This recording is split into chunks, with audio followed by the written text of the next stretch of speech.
With a 4-1 win over the Boston Bruins, the Tampa Bay Lightning vaulted up to third place in the Atlantic Division, with a couple of star players picking up some milestones on the way. 2 more games this weekend coming for the Lightning. We'll break those down as well as the win over the Bruins on today's episode of Locked On Lightning.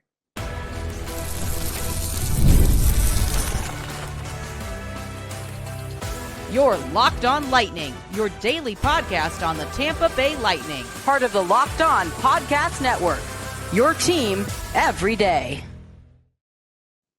Josh Sperber here, welcoming you all into Locked On Lightning and thanking you for making Locked On Lightning your first listen every day. We're part of the Locked On Podcast Network, your team every day. And if your team is the Tampa Bay Lightning, then this is the show for you. And let's start today's show by talking about the big win. A couple of milestones for Lightning players as Brayden Point scored a power play goal in the dying seconds of the game for his league best 12th power play goal and his 600th career point. Ryan McDonagh also reached the point milestone, numbers 110 and 11 for the Lightning, getting assists on each of the first 2 goals and recording career points number 400 and 401, as well as 4 more block shots, which put him 11th all-time on the NHL shot block list. So a huge game for 2 of the Lightning stars, and an even bigger one because they are now in third place. The Atlantic Division standings still have the Maple Leafs up at the top with 56 points.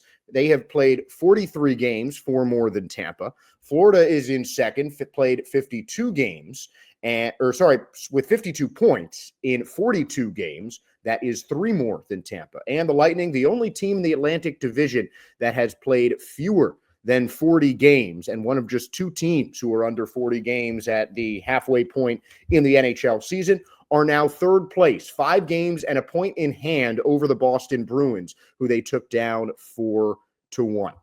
And as I'd been saying all week long, and probably a couple times before that, this was the biggest win of the season for the Tampa Bay Lightning. It can do so much for the team's momentum when, regardless of the fact they're coming off a win against Carolina, the Lightning still had a rough go of it over the road trip. And that win versus the Hurricanes certainly helped. That was a very hard-fought win. But it still seemed like they were recovering a little bit from that road trip at the beginning of the game. And once they got into the second period, everything just started to click. The captain picked up a penalty that the fans certainly didn't like, and about a minute later, a shorthanded goal from Anthony Cirelli starts things off. And Cirelli has been so key for the Tampa Bay Lightning on the penalty kill, with 3 of the team's 8 shorthanded goals on the season. He got one of the assists from Brandon Hagel off the missed shot, and the other from Ryan McDonagh, who used that assist to get his 400th career point, as I previously mentioned. And McDonagh is certainly a player who receives nothing but praise from some of his teammates, including Brayden Point. That's awesome. Obviously, not only his play, but just his leadership in the room and how calm he is. And it's a really big presence for our group. And I think he settles our team down. John Cooper later added in his press conference that McDonagh is not the guy who is known for putting points up on the board, and he certainly isn't. He has been in the NHL for a very long time, 8 seasons with the Bruins, 2 with the Predators, and 6 in the middle of his 6th with the Tampa Bay Lightning, to give him a grand total of 16 seasons in the NHL, and there are not too many players who can say that they've done that. And McDonagh has been so crucial to the Lightning's success on defense, and he's even added in some points on the offensive side. 1 goal and 11 assists in now 39 games for the Tampa Bay Lightning. The 35-year-old has stayed healthy and stayed a crucial part of the Tampa Bay Lightning defense. Plus, he leads the team with a plus-minus of plus 19, which is inside the top 10 in the NHL in that category. And, I mean, that's what McDonagh does. Those 2 key assists, again, not what you usually see from him, but all game long, he was just putting himself in the right spots defensively. 4 shot blocks led the Tampa Bay Lightning as well, and no one on the Bruins except for Zadorov had more than 4. Zadorov with exactly 4, so tied for the game high for Ryan McDonagh there. And he also was second to Victor Hedman and Eric Chernak in terms of shifts played, with plenty of shifts on the ice for Ryan McDonagh. But as a team, the Lightning did start off slowly, but it wasn't really a slow start. It was just both goalies were playing out of their heads early on. Connor Geekie took the Lightning's first shot of the game with his brother Morgan on the ice, and I really thought that he was going to put one in. I don't think I've seen Geekie look that aggressive on offense. You could tell that he was really trying to get a goal with his brother in that game. And the power plays were really solid. The first three, all four power plays for the Lightning looked pretty good. They had plenty of chances, got some really good looks, but until Point scored the goal 6 seconds in to the Lightning's final power play of the game, it was just Swayman making some really good saves. But the Lightning got some good looks on all of their power plays, and that continued to be key to their success, the way they played on the power play and the penalty kill, which we'll talk a little bit more about later on. And one other thing I want to add, just kind of a cool little fact about the game. The Geekie brothers weren't the only set playing against each other. The Middleton brothers, both on the Avalanche and the Minnesota Wild, faced off against each other on Thursday as well. So two sets of brothers in two different conferences playing against each other. Not really relevant, but as someone who has a brother himself, just a pretty cool fact that I wanted to say. And Anthony Cirelli, I think, was so key to what the Lightning did, getting that shorthanded goal to start off the scoring. Great play on the penalty kill. And he didn't lose a faceoff in the entire first period. And after that first period, it seemed like as a whole, the Lightning's faceoff numbers were just steadily declining, as at one point they had a 60-40 split on faceoffs percentage-wise with the Bruins, ended up with Boston getting almost 56% of the faceoffs on the night. And the third period changed the offensive zone time just a little bit, but over the first two periods, the Lightning were so dominant on offense that they had over 3 minutes more of offensive zone time than the Boston Bruins. And regardless of that goal from Boston in the third period, this was one of the better games that I've seen the Lightning play. It didn't seem like there was too many mistakes, a little bit of overpassing at times, but really nothing to shake a stick at. It was just a really solid performance, exactly what you want to see from any team that is playing to bump up a spot in their division. And this was really the most challenged I think the Lightning had been. This is the start. It's the time of the season where the standings are starting to really come in focus. You don't think as much about points. You just want to win games in the first couple months of the season and, get your sea legs under you for the start of the year. But now we're approaching All-Star break, the trade deadline, Four Nations, all of that. And right now is the time where everyone really is going to have their eye on the standings. And the Tampa Bay Lightning certainly needed to do that before tonight's game. And whatever they did just worked out there. You can nitpick and say, maybe a couple of those passes they shouldn't have made. Maybe they shouldn't have hesitated as much on shots in the early going of the game. Definitely, especially in that second power play, there was a couple times where Lightning players just held the puck for a little bit too long, allowed Swayman to recover, and he ended up stopping some of their shots that might have gone in. And both goalies made some outstanding saves. Both teams missed some serious chances. So this game could have been a lot different, but the Tampa Bay Lightning capitalized when they need to and really finished strong. A departure from what you usually see. Not saying that they don't close out games well, because for the most part, the Lightning absolutely do. But, this is a team that is often going out ahead of their opponents early and just not letting them back in it, or creating too much of a goal discrepancy between the two sides that the opponent can't get back in it. This time, it was just a grinded out game for most of the first two periods.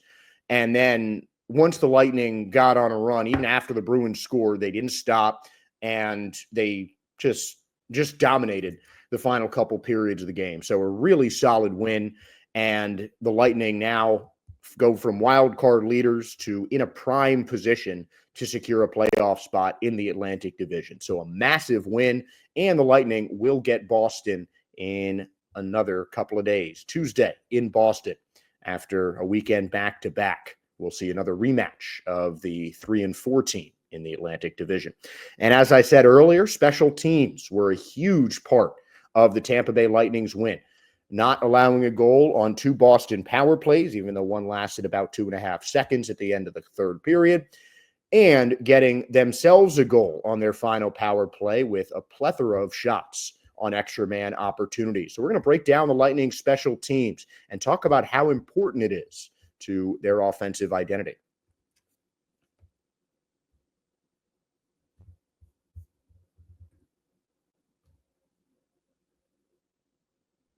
From big upsets to game-winning drives, the NFL playoffs are better with FanDuel, because right now, new customers can bet $5 and get $200 in bonus bets guaranteed. That is $200 in bonus bets, win or lose. The FanDuel app gives you everything you need for live bets, same-game parlays, and so much more.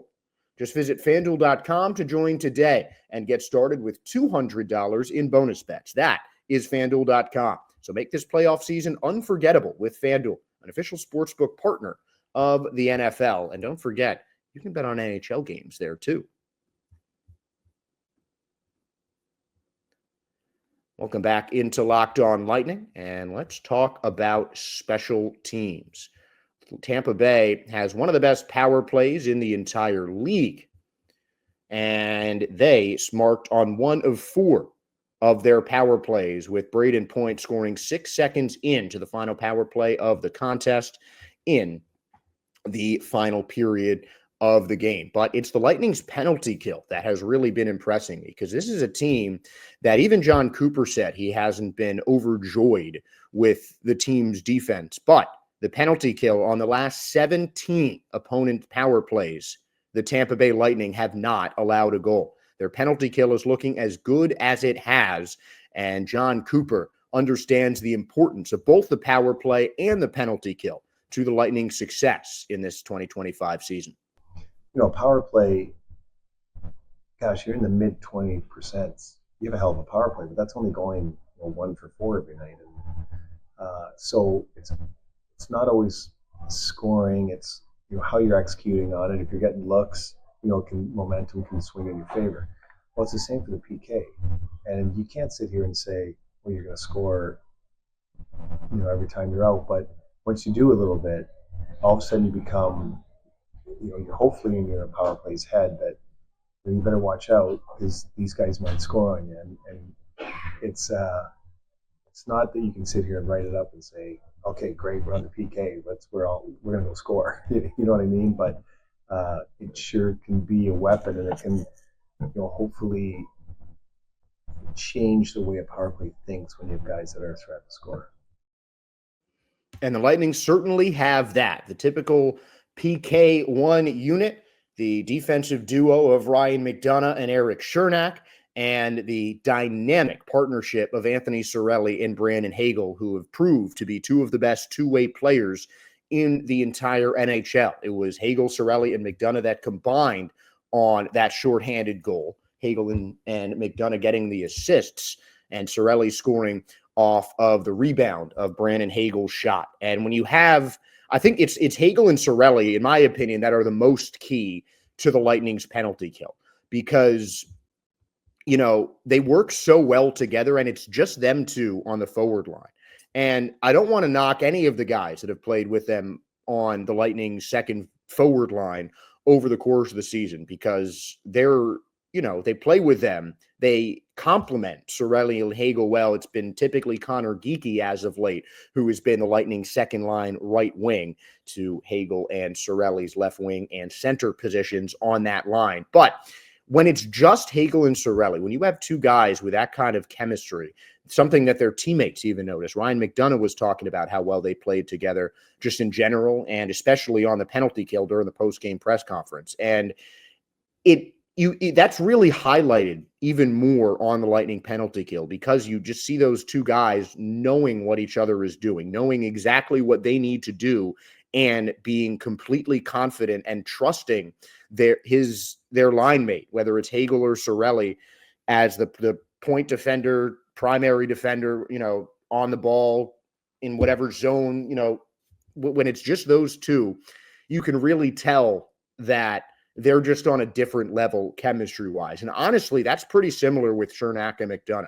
Both of those guys are more defensive-minded when it comes to defense, not guys that you're going to see pushing the pace. But it was a takeaway from Ryan McDonagh. Stole the puck, flipped it up to Hagel. Hagel got himself a nice open run to goal. Cirelli was right behind him trailing, and he put in the rebound.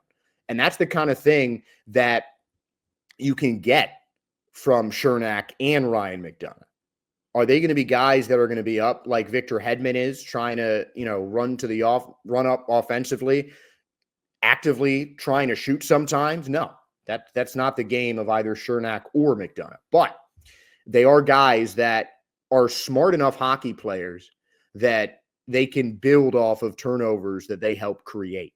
And I think pairing them with Cirelli and Hagel is one of the reasons that this penalty kill has been so successful, because you have two guys locked in on that blue line, and then you send it up to two of the fastest skaters on the Lightning team that can so easily just flip into a two-man game and take over. And that is exactly what the Lightning did. I'm mainly talking about the first power play where that shorthanded goal came, but because the second power play was the last 2.5 seconds.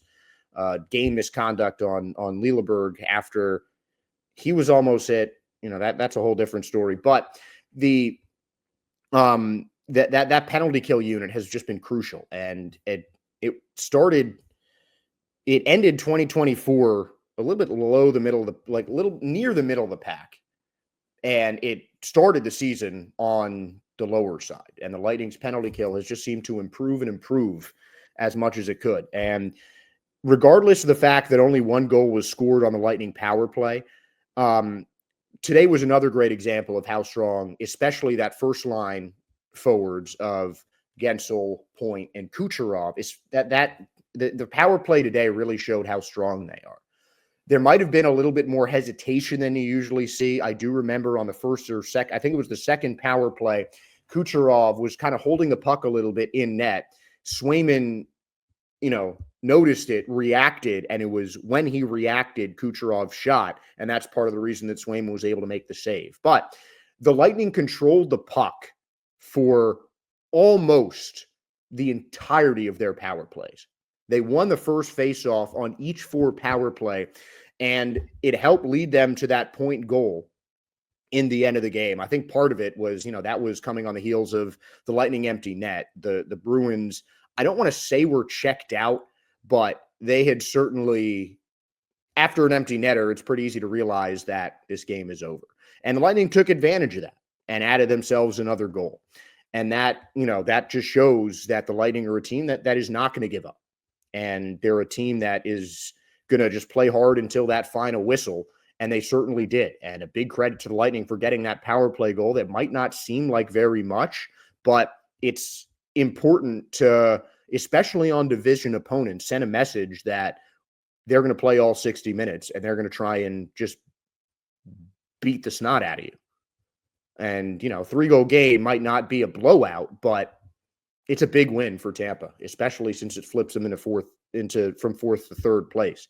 And I think the Bruins did take some exception to that, which is why that fight that Emil Lilleberg won did end up starting. And things might get chippy in the next game on the road. But if the Lightning can continue to minimize the repercussions of their mistakes on the penalty kill and take advantage of their opponent's mistakes on the power play, that makes them an exceptionally dangerous team. I mean, get that first line again. It's such a problem on even strength. And when you take one man out of the equation, go 5-on-4, you put Point, Gensel, and Kucherov, it's almost like you expect the Lightning to score. And they took the lion's share of power play shots, and it just didn't seem like the Bruins even had a chance at getting the puck on those power plays. So it might only be one power play goal, but I honestly think that this is one of the better, if not the games on special teams for the Tampa Bay Lightning. Penalty kill wise, absolutely.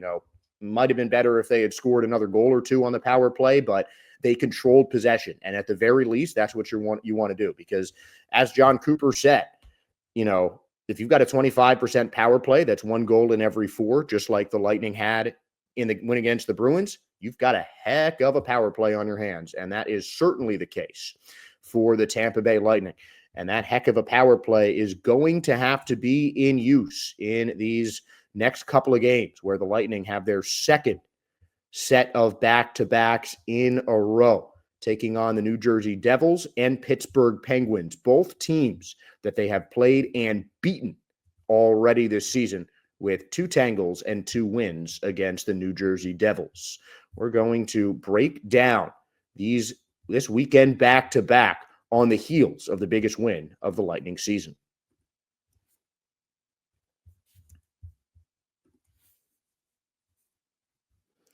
I love going to live events, whether it's sports, music, theater, or comedy.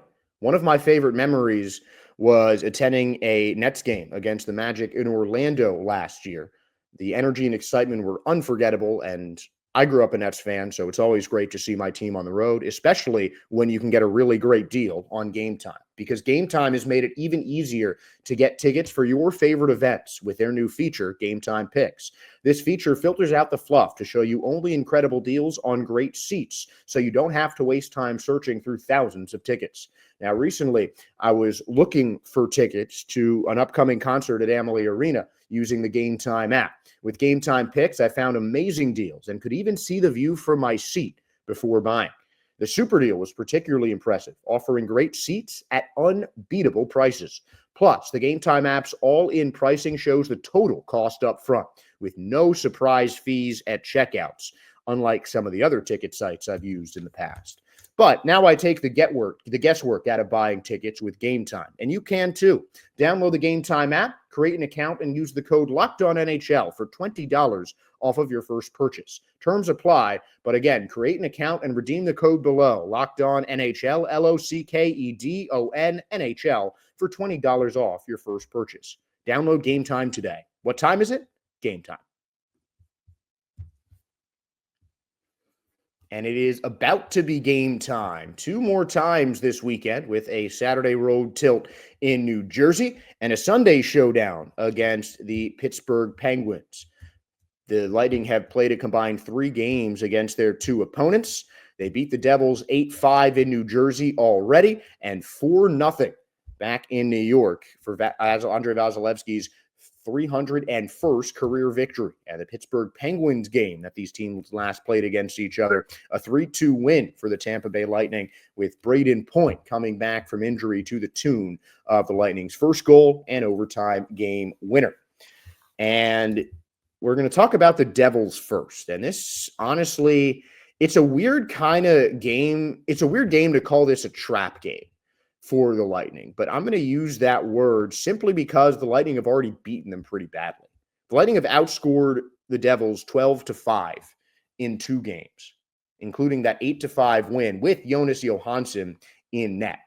Vasilevsky has played the Devils once this year, and he blanked them, completely dominated that Devils team, shutting them out 4-0, while the Devils outshot the Bolts 29-26, with double-digit shots in each of the finals 2 periods, but Vasilevsky was unstoppable. The Bolts stonewalled them on 4 power plays, scored on 1 of their 3 the last time the Devils came to Amalie Arena. And it is likely going to be Vasilevsky in the net again versus New Jersey. And not to knock Jonas Johansson, he's had a really solid season in the limited action that he's seen, but just having Vasilevsky in that game is going to be a big advantage for the Lightning. And I do call it that trap game against the Devils because they've beaten them. And, the Lightning are not a team that is going to suffer, that typically suffers from overconfidence, but they're coming off of their biggest win of the season. They're now in 3rd place, and they can't let this game kind of get away from them. They can't go into this game thinking, oh, we've beaten this team twice already. It's going to be cake. We're going to go back in New Jersey. We're going to kick their butts, and we're going to sweep the season series. No problem at all. It's great to think that, but you have to keep doing your job. You have to keep playing hard on the ice like the Lightning do game in and game out. And assistant captain Ryan McDonagh certainly thinks that the Lightning's offense and the success they've had against the Devils and in these past 2 games at home can certainly help carry them to another Big Eastern Conference victory. Absolutely, yeah.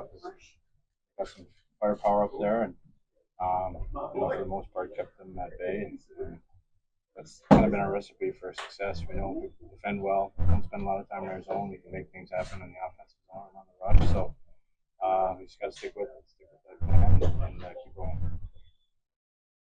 And it's hard to predict a team to beat a second team 3 times in a row over the course of the season, especially when that other team is the New Jersey Devils with 54 points. They have the 3rd most points in the entire Eastern Conference and are currently 2nd behind the Washington Capitals, who are the best team in the league right now in that Metropolitan Division. So this Devils game is certainly going to be a tough one. I think but it's a team the Lightning have been able to beat twice already, and I'd like to think they're going to do it again. The Lightning have played a total of 6 periods against the New Jersey Devils. They have scored in all but one of them, and in those 5 periods in which they scored at least 2 goals in 4 of them. 5 goals in the second period back in October in New Jersey, second and the third of that game, and then a 3-goal period in the third in that 4-0 win over New Jersey to cement a victory that was a big win for the Tampa Bay Lightning. And now I think this one is going to be a lot closer. The Devils are playing their best hockey right now, but the Tampa Bay Lightning are coming off of 2 really good wins against 2 really solid teams. So I'm going to predict another win for the Tampa Bay Lightning. I'm going to give it a 3-1 Lightning win, getting an empty net goal for that third. Now, the Pittsburgh Penguins is a different story. You know, an overtime loss is hard to ignore, especially because Pittsburgh scored the first 2 goals in that game. And after that second period, the Lightning had just been firing shots on net. In regulation, the Lightning had 34 shots. The only shot they needed in overtime was Point's game winner.